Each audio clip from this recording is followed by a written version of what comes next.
Ya, orang sukses itu sebenarnya, tapi orang yang rajin, orang yang semangat itu yang sebenarnya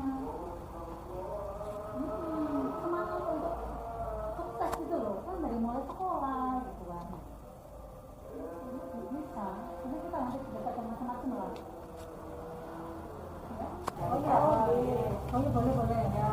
Jadi awalnya itu tuh saya kan SMA di Solo. Jadi saya memang dari SMA tuh ikut di Solo karena ada beasiswa di sana. Karena saya angkatan pertama ini waktu itu di sana banyak teman-teman yang mengalami perasaan remaja, stres, terus rasa-rasanya beban akademik tinggi.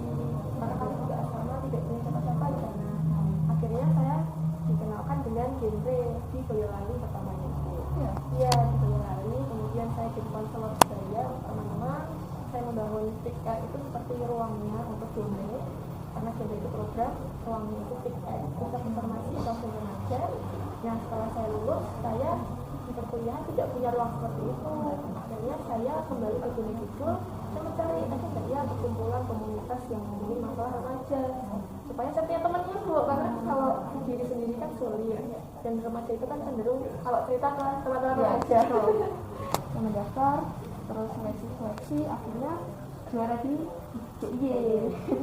Padahal waktu itu saya juga tidak berharap untuk juara Ibu, karena memang dari hati saya ingin ya sudah, yang penting saya ada untuk Gunung seperti itu. Kemudian dari skala nasional alhamdulillah dapat juara juga. Kemudian saya sekarang juga ditarik ke forum genre yang Indonesia itu untuk membuat program keseluruhan se-Indonesia tentang inklusi. Tapi meskipun itu juga tetap bergerak di isu stunting, isu kesehatan reproduksi yang sama-sama potensi sampai sekarang. Lalu juga kalau dari BPH sendiri juga berkali-kali menyampaikan tentang stunting itu, utamanya di Gunung Kidul. Soalnya saya kalau ketemu Pak Asta juga cukup ya, saya stunting gitu. Jadi itu Pak, nanti saya bantu teman-teman yang ada SMP juga mulai yang kelas 6 itu sudah masuk usia remaja gitu. Itu juga dilakukan terus. Mungkin ini Bu, bentuk mungkin dukungan Ibu atau mungkin saran dari Ibu ke remaja-remaja yang lain yang selainnya Marcel itu bagaimana tuh? Selain Marcelia, ya saran mungkin arahannya begitu dari Ibu Bupati bagaimana?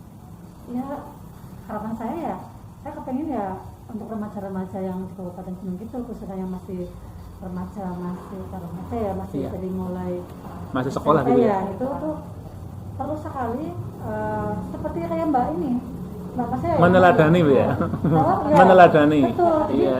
Kita sedikitnya bisa, kalau kita sampai menyambangi mereka, mencontohkan ini loh seperti ini gitu loh. Anak-anak remaja kita selain pendidikan, informasi yang selain itu juga perlu. Karena sekarang zaman-zaman digital itu kadang salah penggunaan. Gitu.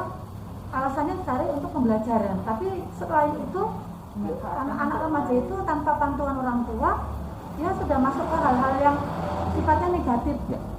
Nah ini perlu kita mengedukasi ke anak-anak kita, ke anak-anak SMP, remaja yang perlu banget kita bimbing ya seperti itu. Berarti penting juga peran orang tua Bu ya? Peran orang tua sangat penting. Sangat sekali. Lingkungan. Sangat dalam artian keluarga itu adalah yang tembok atau apa namanya benteng untuk anak ini keluar. Jadi harus dari mulai keluarga dulu, fondasi keluarga lah yang harus kita perkuat, karena memang peran orang tua sangat-sangat sekali membantu anak-anak untuk tumbuh kembang anak. Apalagi remaja yang butuh sekali bimbingan, pendampingan, perhatian. Ya, disitulah kita letaknya, karena masa-masa itu tidak akan terulang kembali. Dan orang tua jangan sampai menyesal. Selagi kita bisa memanfaatkan waktu dengan anak-anak, remaja, apalagi remaja ya, kadang-kala curhat sama orang tua takut. Takut. Tapi kalau kita bisa merangkul anak kita, bagaimana sebagai teman, sebagai orang tua, sebagai kakak, insya Allah anak itu juga tidak akan takut. Curhat apapun, pasti akan mau. Memperankan diri di dalam keluarga itu ya seorang ibu, seorang kakak, seorang teman.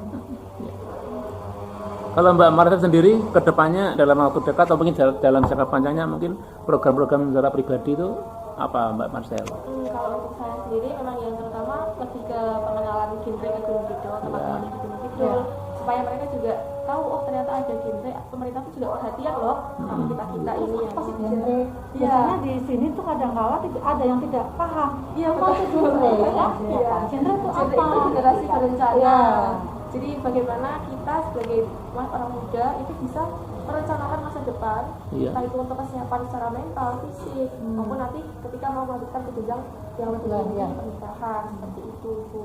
Dan juga kalau untuk saya sendiri, memang terdapat program pribadi yaitu Berdaya yang diusung dari awal sejak saya masih seleksi di Kabupaten Ibu sampai tingkat nasional, yang mana akan terus mengedukasi terutama orang tua yang memiliki anak disabilitas, Bu, supaya ya memiliki pemahaman bahwa anak-anak yang disabilitas itu juga punya kesadaran reproduksi, hak kesadaran reproduksi, kemudian perkembangan terkait reproduksinya itu yang sama dengan teman-teman yang normal seperti itu. Karena teman-teman disabilitas ini termasuk kelompok yang rentan karena entah itu kekerasan seksual ataupun juga adanya teman-teman yang diskriminatif terhadap mereka.